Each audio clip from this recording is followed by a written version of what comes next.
and welcome to the 164forever.com Overeaters Anonymous 101 podcast for newcomers. My name is Carol. I'm a compulsive eater, and I'm here with two fellows. I have Rebecca A. Hi there, I'm Rebecca A. I'm from London in the UK, and I'm a compulsive eater. And Paul G. Hey, I'm Paul G., recovered compulsive overeater and sponsor. This is our third podcast. So I just wanted to thank those of you who have followed us and sent us support and feedback.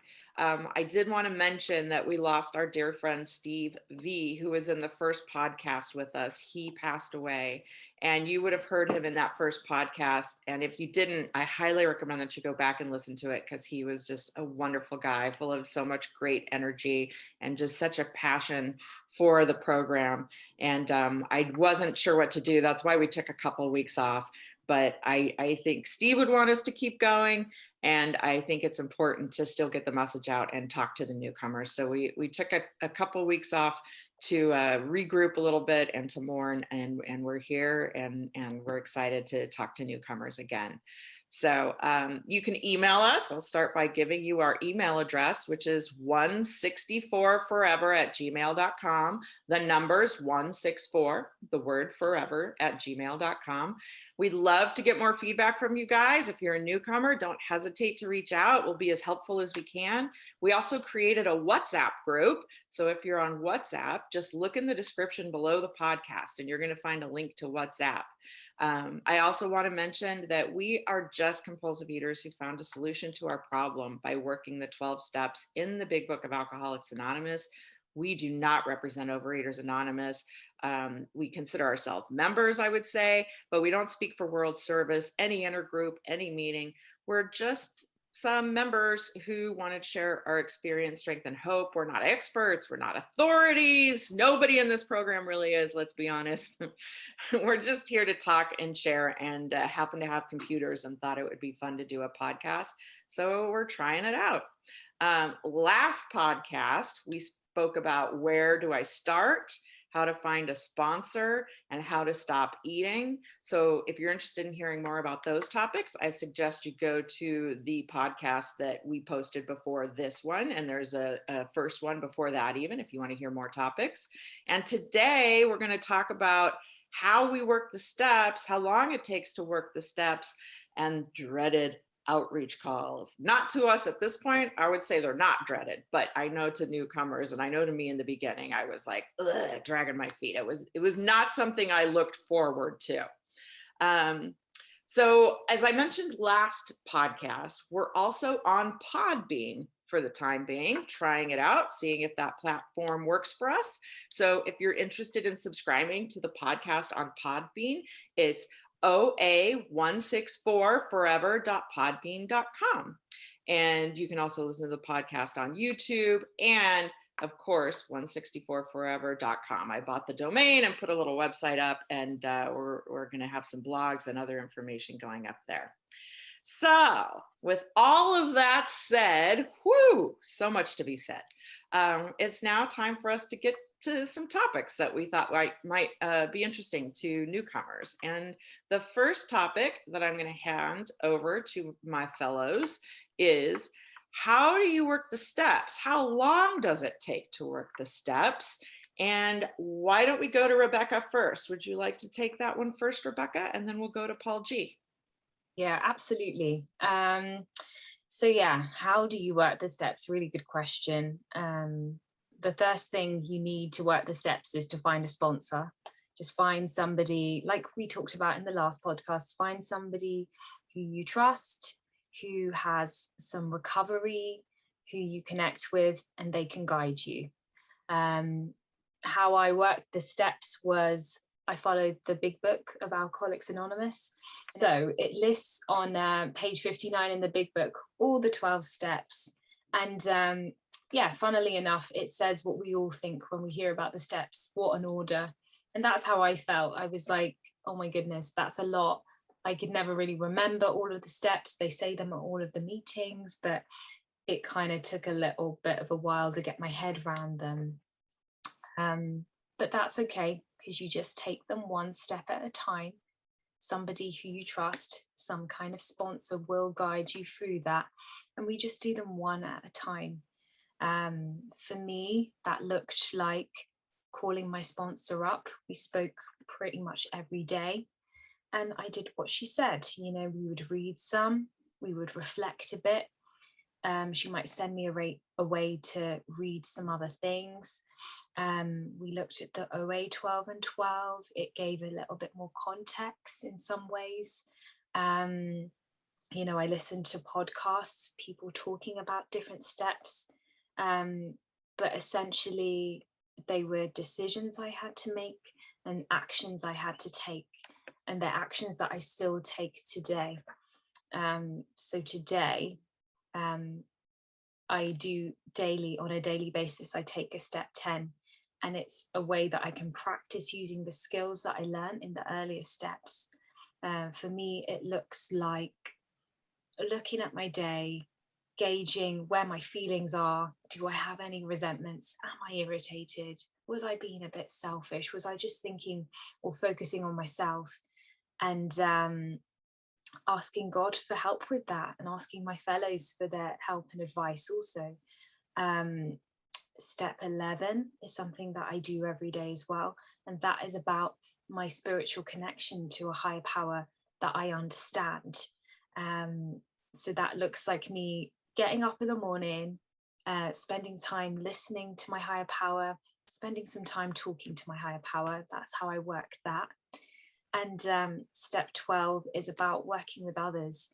And it's about using this spiritual basis that I've learned through all of those steps, using that through all the areas of my life. So in my work, in my relationship with my partner, with my family, with my friends, in my community, with my fellows.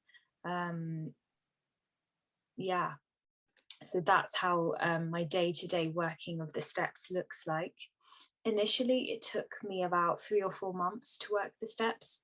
I know people who've taken much shorter. I know people who've taken much longer.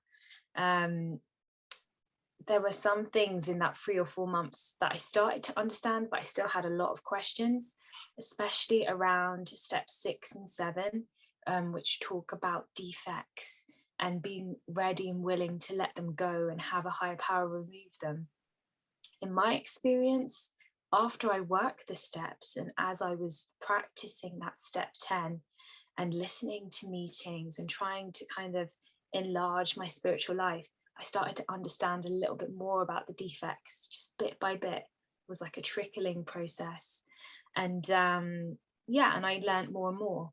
And I fully expect that in 10 years' time, I'm going to have a way deeper understanding of my defects. And it just progresses. And that was my experience. I didn't have to work the steps perfectly. I just had to throw myself in and just be willing to do it. And yeah, it worked. So far, so good, basically. Great. Thanks so much, Rebecca. Paul, we'd love to hear from you. Great, thanks. You know, as Rebecca said, the first part of the equation was getting a sponsor. And, you know, I listened for someone who had what I want. I was working the steps a different way, and it was taking me forever. And I heard someone share that they were working through the steps in a 1 to 2 month manner. And I thought that was what I wanted. And they were using the big book, which I was familiar with, but it was a little hard for me to understand, why am I reading a book about alcoholics? I'm an overeater. I mean, it's just not the same. I have to use food 3 times a day at least. And why would I use the big book? So, you know, I was open, I was willing. You know, there's a mechanical process that we work through the steps, but the transformational process that happened when I worked the steps really is, to me, unexplainable. But so I contacted my sponsor. He said, okay, you need to put the food down for 48 hours before we start. He had me work through my binge foods and a food plan and an action plan to say, what is this going to look like? You know, how many meetings am I going to go to a day? How many, or not a day, but you know, during the week, and what are the things that I'm going to be abstinent from? So I put the food down for 48 hours, and my sponsor started giving me assignments. And he gave me an assignment out of the big book. Each chapter in the big book, starting with the doctor's opinion, he would tell me to read that chapter, and he would give me a corresponding podcast recording on the chapter. And it consisted of an hour, you know, of someone reading line by line through the big book. And for the first time, and I was in recovery years ago, for the first time, it opened the big book up to me as an overeater. And today I can say they wrote that book about me. It was in the 1930s they wrote that book, but it was about me. And I worked through those chapters, and sometimes it was every other day. Sometimes it might take 2 or 3 days to get back to my sponsor, finish my assignment, hook up with him. It was at different times of the day. And along the way, I created a job description for my higher power. I fired my old higher power and hired a new one. Along the way, I did an inventory of my resentments, fears, and escapades in terms of harm I did to other people. Along the way, I looked at areas where I had harmed other people, perhaps financially, perhaps through word or deed, and needed to make amends to them. And I thought that I was going to graduate, that I was going to finish the steps and graduate. But from the very beginning, my sponsor said, no, your disease is permanent. It is progressive. And oh, by the way, it's fatal. And that means I get to work these steps for the rest of my life. So it took me about a month to work through the steps. I started sponsoring, and immediately, almost immediately, I happened to pick up one of my binge foods at a meal, and I started over. I went back to the beginning of the steps, and within another month, I was back to sponsoring and sharing the message. I do the same thing with my sponsees. I work with them in the same manner. My sponsor told me that I let the big book do the heavy lifting. I'm not sponsoring them. The big book is sponsoring my sponsees. And that story, the stories and the work that's in there, you know, between a sponsee's higher power, my higher power, and the big book, they're doing the hard work. It's really not me. I think anyone can sponsor. So I continue to call my sponsor on a daily basis. I ask my sponsees to call me on a daily basis, even if they didn't finish the assignment. If you're really motivated, you could do a chapter a day, or even 2 chapters a day, and be through it. But you know, it does take something. But what changed over time was my willingness to do certain things. And what I was willing to do the first day that I came into the program, compared to what I'm willing to do today, is just light years different. And that's only from working those steps one at a time, as Rebecca said.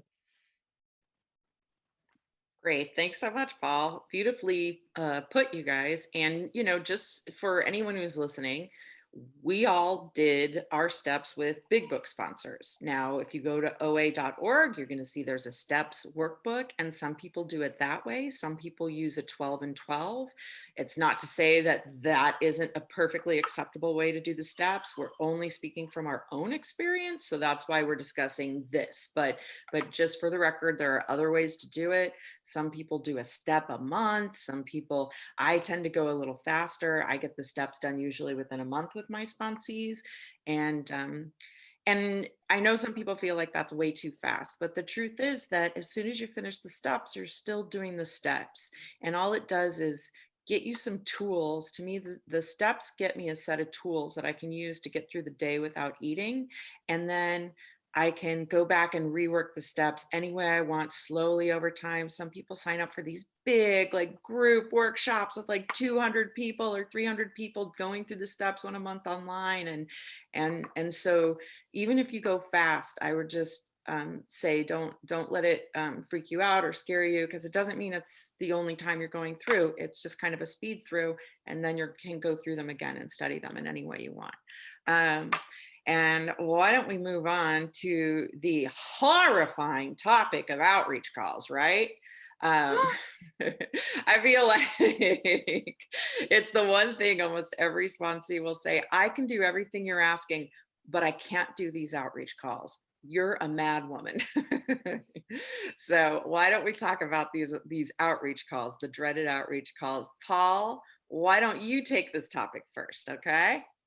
That's great. Yeah, I think it's normal to be afraid of outreach calls, right? If you're not afraid, I don't know, maybe there really is something wrong with you. So, that's we start where we are, and we start where, this stuff is all new and it's all different, and there's all these terms and words and slogans and all that stuff.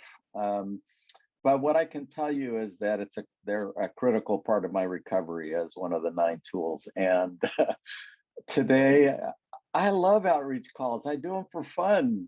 I do them when I feel low. I do them when I need a shot in the arm. I, I,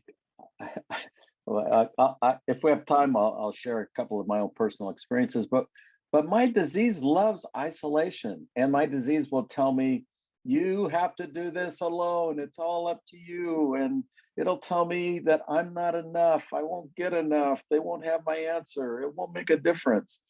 And I don't have anything to add. What will I ask? And, what I can say is outreach calls have helped me in ways that I could never imagine until I stepped through my fears around them. So then why should I make them? Well, one, to reinforce that I'm not alone in my disease and this program. So one, I make them for me to get support, to release the pressure cooker of my emotions, the buildup of those emotions. Another thing that I do is to support other people.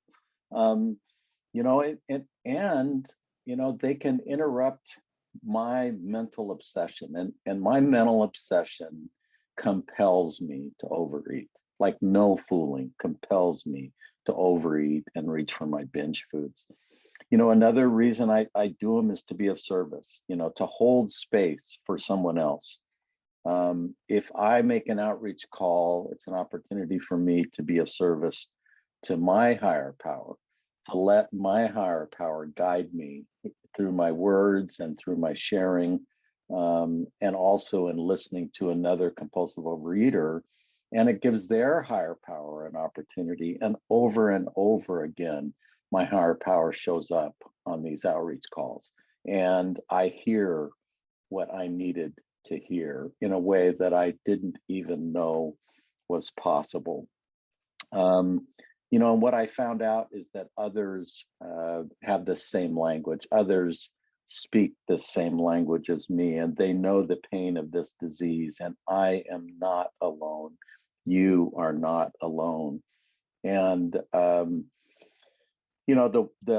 the one thing that's cool today is we have these WhatsApp groups for outreach calls, and I can put my name out there and just say OR. And within minutes, I have someone that says, I'm free, I'm available, and they will take my outreach call, or I can respond to someone else's.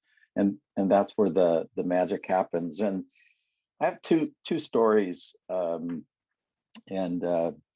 One is I accepted an outreach call at one time, and I thought, I'm going to be of service, right? So the other person shared what was going on for them, and they said, well, what's going on for you? And I shared that it was going to be my son's birthday the following day, and he passed away a couple of years ago. And I said, I don't really know what to do. And she shared an experience about what she did for her grandmother, and it created an opportunity for me to reach out to my kids and create an opportunity the next day to have just a wonderful celebration of my son's life. One other time, the thing that happens in outreach is you start to build a connection with other people, and through outreach calls, starting with putting my phone number in the chat and saying I am open to outreach calls. I love outreach. I love text. I love WhatsApp. So putting my name out there and having the opportunity for people to reach out to me, and taking those names down and reaching out to other people, whether it's a newcomer. In the beginning, I reached out to people who were coming back to program just like me. And when I would see them come back to meetings, I would reach out to them so that they didn't feel like they were a failure, so that they didn't feel like they had screwed up somehow by not, by leaving program. So not that I recommend leaving program, but it starts there, and you start to build a community. You start to feel like I really am a part of this community. And that happens in meetings, and it happens on the phone. So I'm a geek. Today they're fun. And I'll pass. Thank you so much, Paul. Beautifully, beautifully put. I know Rebecca and I are both laughing. It's so true. Rebecca, why don't you take it? I don't really have anything else to add, Paul. You put it beautifully. Absolutely. They reinforce that you're not alone. Yeah. I heard it described as our disease has these 3 little circles. One is God of our understanding. The other circle is ourselves and our ego. And then the other is other people. And, this disease of separation means that all 3 of those circles are separate. And what we do when we work the steps and when we use this program is we break those circles up and they all become one thing. And the calls do that. They connect me with others. And just like what you described, so beautiful. It's like our higher powers are having these opportunities to express themselves to each other. We're giving each other space. That's so awesome. But I think you're absolutely right as well. Everyone is nervous about making them. I didn't want to bother people. I don't know what I'm going to say. I can't find a time to do it. They won't have a time to speak to me. It feels awkward to start with, but now it's like a lifeblood, and it's a reminder that I have this thing, just like in meetings. When you speak to a newcomer and you hear about their experience, I'm reminded of my own experience. When I speak to somebody further down the line than I am, I'm reminded, wow, I can keep on living this. This can really work.